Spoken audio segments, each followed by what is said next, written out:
e tem o jogo do Inter em Porto Alegre, mas sobretudo tem a decisão do Campeonato Brasileiro, porque tendo perdido ontem, o Palmeiras deixou para o Botafogo a oportunidade de se distanciar 6 pontos, desde que a noite de hoje vença o Vasco da Gama, que é o clássico carioca, e aí, bom, aí dá pra dizer que o Campeonato é porque...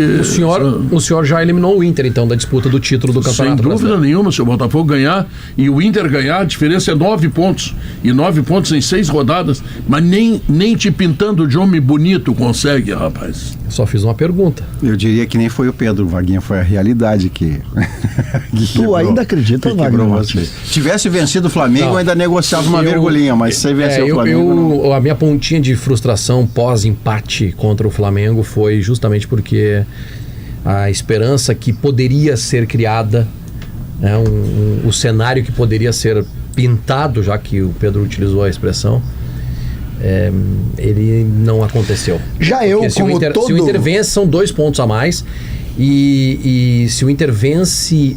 Aí hoje... Ainda enfrentando o Flamengo, né? Por exemplo. Daí tu tem um confronto direto com o próprio Flamengo, e tu tem um confronto direto com o Botafogo, e o Palmeiras, ainda pela tabela que tem, pode se atrapalhar mais. Então eu achei que poderia, agora já não acho mais.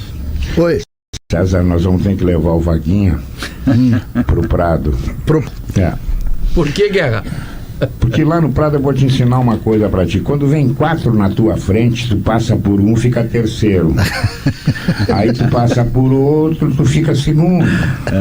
Ainda não é passar primeiro. por mais um pra ser primeiro. Então esse é o grande problema da coisa. O problema não é a pontuação. O Internacional vai passar por um deles até o final, não tenha dúvida. O problema é passar por 4. Se o Inter fosse hoje o líder e o Flamengo o quarto, eu jogaria o meu automóvel, o meu apartamento, que o Flamengo não passaria pelo Inter, porque tem que passar por 4.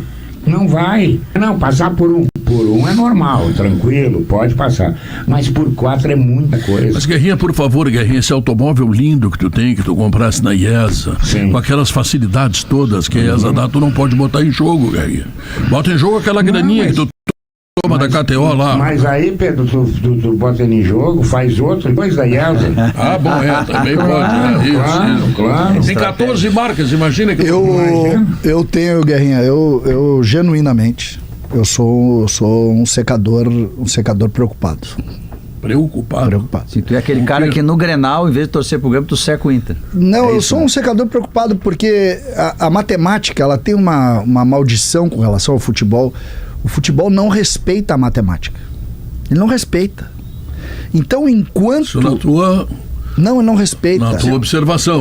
Não, na história. Uma coisa importante, na por favor, história. Esse é um programa em que as pessoas dão opinião. Então, naturalmente, é a opinião. Viu? E tu elogia todo dia, viu? Opinião burra, né? Tu puxa o saco do Maurício, tu elogia o Maurício todos os dias, nos despreza, e aí toma porrada. A matemática... É o segundo melhor comentarista do Brasil. Obrigado. E o primeiro não tá aqui. Vamos deixar claro. A matemática, o futebol, os deuses do futebol são deuses reversos. Eles não são justos, entendeu? Os deuses da bola, eles gostam de complicar a vida de alguém.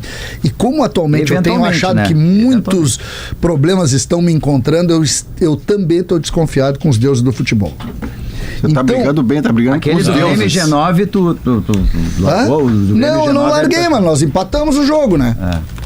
Agora, tem que dar uma refazida. Essa história do Vaguinha, eu vou confessar, quando eu tava olhando o jogo, eu tava de olho e preocupado, tá? No jogo do Flamengo. Eu tava de olho e preocupado. Eu diminuí a minha preocupação. Um pouco. Foi o que aconteceu comigo. Eu diminuí a minha... Por outro lado... se ganha, fica outra conversa. Por outro lado, eu vejo nas equipes esse cansaço que de alguma maneira a gente está vendo em alguns trabalhos. Condição física, você diz? Não, o cansaço mental até. Sim, o próprio Palmeiras a gente vê, né? O próprio Palmeiras. Ontem o Palmeiras fez um jogo abaixo. Até no primeiro tempo merecia ter feito gol. Mas transformou o goleiro do Corinthians no melhor. Podia ter aberto mas ele abriu dos deuses ali. Abre em 20 minutos, ele podia abrir 2-0 no Corinthians e não conversamos mais. Não abriu, deixou o jogo aberto. E perdeu bem o jogo depois. Perdeu bem depois. E aí, o que acontece? O Inter não está cansado. Porque o Inter, ele começa a temporada está animado em agosto. Mas é que tem uma outra estatística que é o seguinte, é que assim, a curva que o Inter tem que fazer para isso é muito improvável. Se ele não perder o Criciúma, já são 13 jogos.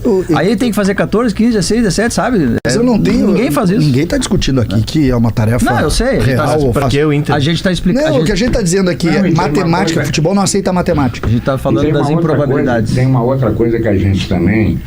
E aí também o Vaguinha, que não é turfista, mas eu vou te levar para lá, tu vai gostar, Vaguinha. Eu vou contigo, Guerra. Vai ganhar dinheiro sentado, Vaguinha. Tá brincando, rapaz? Eu vou contigo. Eu prefiro jogar. Eu prefiro botar meus pilas na KTO. Esses cavalos aí me deixam falando sozinho. Também ganha sentado. Outra coisa que eu ia te dizer agora é que o Flamengo sendo campeão, e está muito perto de ser campeão da Copa do Brasil, já fica G5. Né? Ele entra pela Copa do Brasil. Não, o G5 já é. Não, já é. Então, quer dizer, não tem. Isso aí o Inter já garantiu. Agora vamos ver aonde é que vai chegar. Se vai ser cabeça de chave, se não vai ser, porque tem aquelas vantagens e desvantagens. Mas eu concordo com o César. Futebol não é matemática. Não é. É que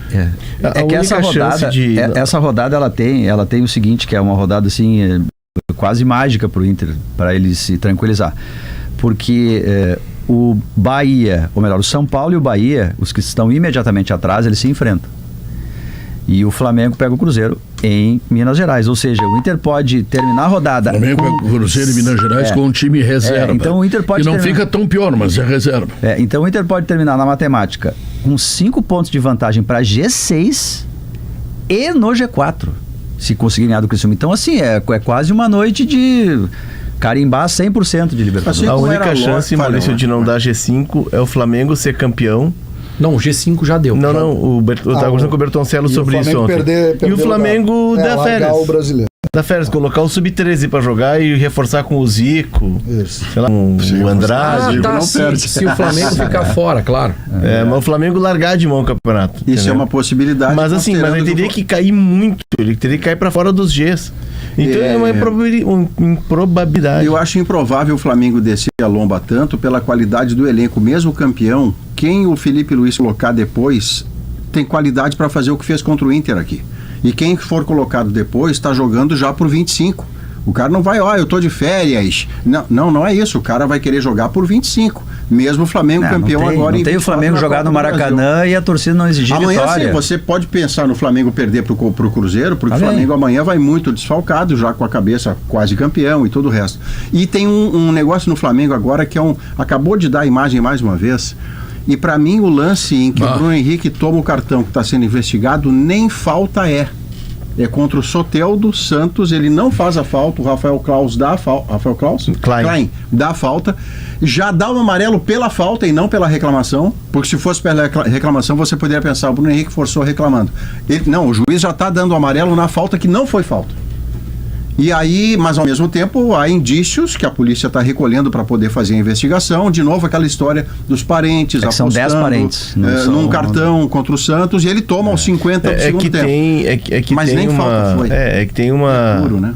Um volume de apostas que chama atenção.